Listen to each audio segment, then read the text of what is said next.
Do you ever just feel like there's too much to study and not enough time? Like you're running around before the test, desperately trying to keep every fact from slipping out of your head. That was me, rereading my notes for the 12th time right before the test, hoping the knowledge didn't leak out before the test started. But then I found a simple study method that completely changed everything. I realized I didn't need to cling on to all of that knowledge, like carrying a glass of water through an earthquake. I could relax, maybe even listen to music before the test, and still get higher scores. Here's the big realization that changed the way I study. I'm not a machine, and science says neither are you. Psychologists like Nelson Cohen have found our working memory can only juggle about 3 to 5 chunks of information at once.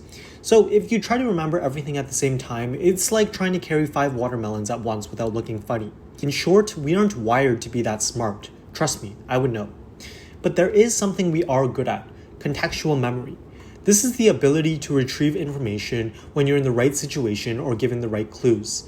This might sound like walking into a test blind and hoping the right answer conveniently spawns at the right time, but no.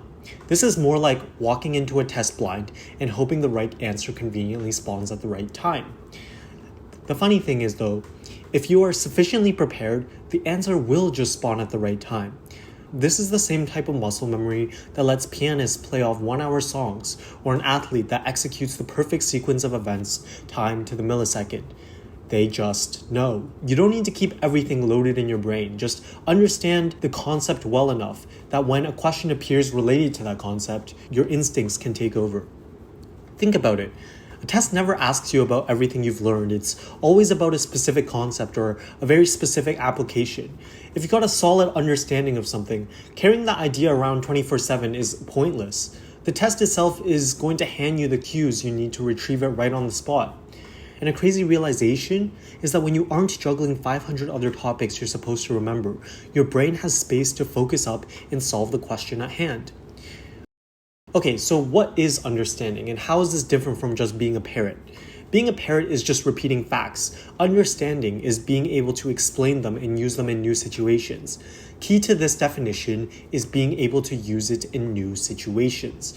Like knowing Newton's law well enough to know why your coffee cup accidentally ends up in your lap and turns your white t-shirt into a not so white t-shirt when you slam the brakes, not just reciting them for a physics quiz. Look at this diagram. Seems like a lot of stuff, right? But if I zoom in, oh look, now there's only one thing I need to learn. Discard everything else for now, it's not important. This seems so obvious, but you don't realize the amount of students who look at this and just try to study everything at once, or procrastinate because of how much stuff it seems like.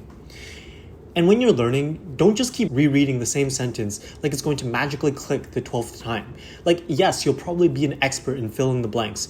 In any other context, you'll be left out to dry.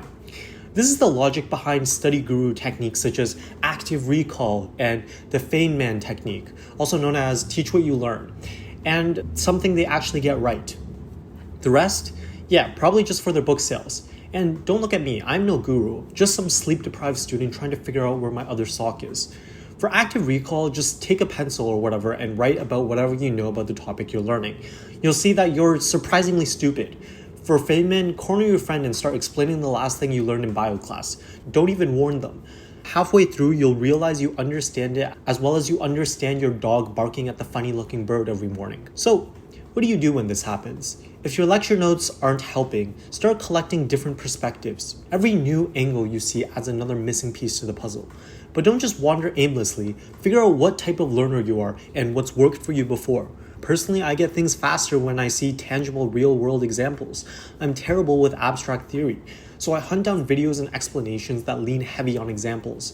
Maybe you're the opposite, or maybe you just learn better when it's explained by someone with an Australian accent.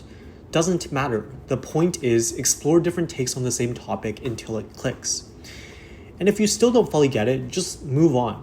Most syllabi are designed so one topic helps unlock another later on. And when you learn that thing later on, your brain will often retroactively piece together the earlier thing. Bottom line, break it into chunks and stop trying to fit everything in your mouth at once. Congratulations, you can get A's now. And if you want a more in-depth dive on how you can further optimize your studies, check out this video. You'll be an expert at learning stuff in no time.